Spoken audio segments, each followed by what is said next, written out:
கோவை மருதமலை சுப்பிரமணிய சுவாமி கோவிலில் ஆசியாவிலேயே பெரிய சிலையாக 160 அடி உயர முருகன் சிலையை பிரதிஷ்டை செய்ய உள்ளதாக இந்து சமய அறநிலையத்துறை அமைச்சர் சேகர் பாபு தெரிவித்துள்ளார். கோவை மருதமலை சுப்பிரமணிய சுவாமி கோவிலில் வரும் ஏப்ரல் 4ஆம் தேதி கும்பாபிஷேக விழா நடைபெறவுள்ளது. அதற்கான ஆயத்த பணிகள் நடைபெற்று வரும் நிலையில் இந்து சமய அறநிலையத்துறை அமைச்சர் சேகர் பாபு மருதமலை சுப்பிரமணிய சுவாமி கோயிலில் நேரில் ஆய்வு மேற்கொண்டார். ஆய்வின் போது லிப்ட் பணிகள் மற்றும் அன்னதான மண்டபம் கட்டுமான பணிகளையும் ஆய்வு செய்தார். தொடர்ந்து செய்தியாளர்களிடம் பேசிய அமைச்சர் சேகர் பாபு, திருப்பரங்குன்றம் மலையில 50 சென்ட் வகுப்பு வாரியத்துக்கு சொந்தம்னு சொல்லியிருக்காங்க சார். அது இந்து சமய முதலே கேட்பேன்னு நினைச்சேன். காலம் தான் கடைசியில கேட்பேன். இந்த ஆட்சியை பொறுத்தளவில் எல்லோருக்கும் எல்லாமான ஆட்சி. மாண்புமிகு தமிழக முதல்வர் அவருடைய கொள்கை கோட்பாடுகள் லட்சியங்களே அவரவர்கள் விரும்புகின்ற மத வழிபாட்டில் அவரவர்கள் அமைதியான முறையில் ஒரு அமைதி தவழ்கின்ற மாநிலமாக இந்த மாநிலம் இருக்க வேண்டும் என்பதில் உறுதியாக இருப்பவர். ஆகவே அவரவர்களுடைய வழிபாடுகள் காலகாலமாக என்ன இருக்கின்றதோ அந்த வழிபாடுகளுக்கு உட்பட்டு நடக்கின்ற செயல்களை நிச்சயம் இந்து சமய அறநிலையத்துறை அனுமதிக்கும். அதை மீறுகின்ற பட்சத்தில் நிச்சயமாக அதற்கு தடையாக இந்து சமய அறநிலையத்துறை இருக்கும். சார், இப்ப அதுல சார் அந்த 50 சென்ட் வந்து வகுப்பு வாரியத்துக்கு சொந்தமானதுங்கிறது நம்ம இந்து சமயத்துறை நிலைப்பாடு என்ன சார்? மலைக்கோயில் இருக்கிற 50 சென்ட் மட்டும் வகுப்பு வாரியத்துக்கு சொந்தம். இது 1930ஆம் ஆண்டுகளிலிருந்து இது சம்பந்தமான தொடர் நடவடிக்கைகள், தொடர் நீதிமன்ற வழக்குகள் நடந்து கொண்டே இருக்கின்றன. 1930ஆம் ஆண்டு கூட லண்டன் பிரிவில் ஒரு வழக்கு வந்த போது ஒரு தீர்ப்பு அன்றைக்கு வழங்கப்பட்டிருக்கின்றது. அதை தொடர்ந்து வந்த 4-5 தீர்ப்புகளும் அதை தொடர்ந்துதான் வழங்கப்பட்டு வந்திருக்கின்றது. தற்போது கூட ஒரு சில ஆதீனங்கள் பெரியவர்கள் இது சம்பந்தமாக ஒரு குழுவினை அமைத்து முடிவு செய்ய சொல்லி இருக்கின்றார்கள். இது சம்பந்தமாக கூட ஒருவர் நீதிமன்றத்தை அணுகி இருக்கின்றார். இன்னும் அந்த நீதிமன்றத்தில் அந்த வழக்கு வரப்பெறவில்லை. எது எப்படி இருந்தாலும் ஒரு துறை சார்ந்த அமைச்சர் என்பதால் நான் பயன்படுத்துகின்ற வார்த்தைகளை மிக ஜாக்கிரதையாக பயன்படுத்த வேண்டும். அதில் ஏதாவது முடிச்சிடறேன். அதில் ஏதாவது என்னுடைய வார்த்தைகளால் இரு மதங்கள் சம்பந்தப்பட்ட பிரச்சனையில் எந்த விதமான சிறு சச்சரவும் வந்து விடக்கூடாது.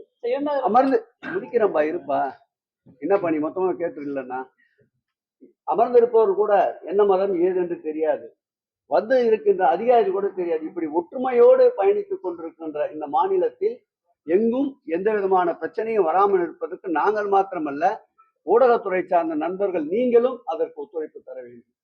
கேள்விகளுக்கு பதில் சொல்வது சுலபம், எப்படி வேண்டுமானாலும் சொல்லிவிட்டு போயிடலாம், செய்தி வர வேண்டும் என்பதற்காக. அது முக்கியம் அல்ல. நாட்டினுடைய பாதுகாப்பு முக்கியம். ஜாதி, மதம், இனம், மொழிகள் கடந்து அனைவரும் சகோதரத்துவத்தோடு பயணிக்க வேண்டும். ஆகவே அதற்கு ஊடக நண்பர்கள் ஒத்துழைக்க வேண்டும். வேறு கேள்விக்கு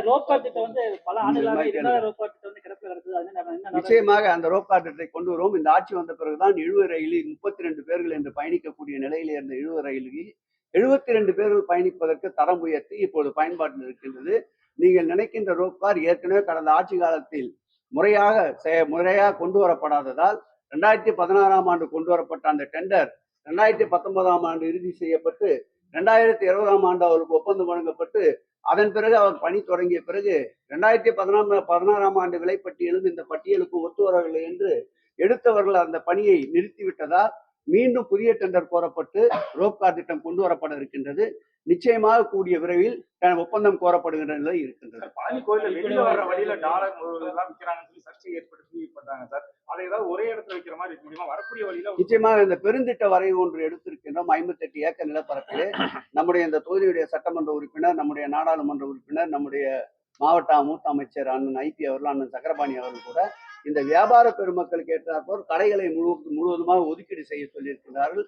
அதிலேயே இந்த டாலர் விற்பதற்கும் கடைகள் தேவைக்கு ஏற்ப அதிகமாக கூடுதலாகத்தான் கடைகளை நிர்மாணிக்க இருக்கின்றோம்.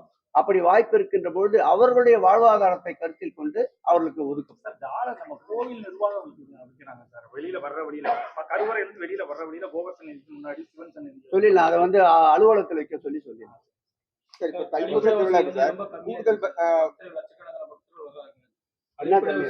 நீங்க தேவையான இல்ல, அதுக்காக தான் இந்த கூட்டம் போட்டோம்.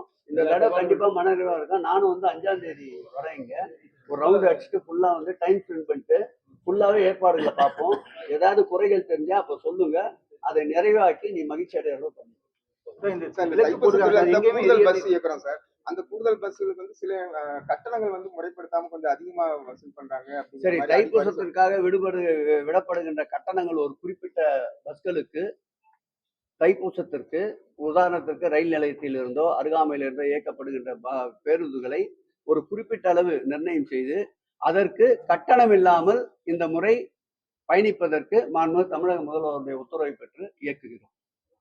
சமீபத்தில் கூட திருத்தணிக்கு விழா காலங்களில், விடுமுறை காலங்களில் திருத்தணி திருக்கோயிலே கட்டணத்தை செலுத்தி இலவச பேருந்து இயக்குகின்ற திட்டத்தை 2 நாட்களுக்கு முன்பு நானும் எங்கள் துறை செயலாளரும் மாண்புமிகு பொதுப்பணித்துறை அமைச்சரும் நம்முடைய அந்த மாவட்டத்துறை அமைச்சர் நாசர் அவர்களும் இயக்கி வைத்தோம்.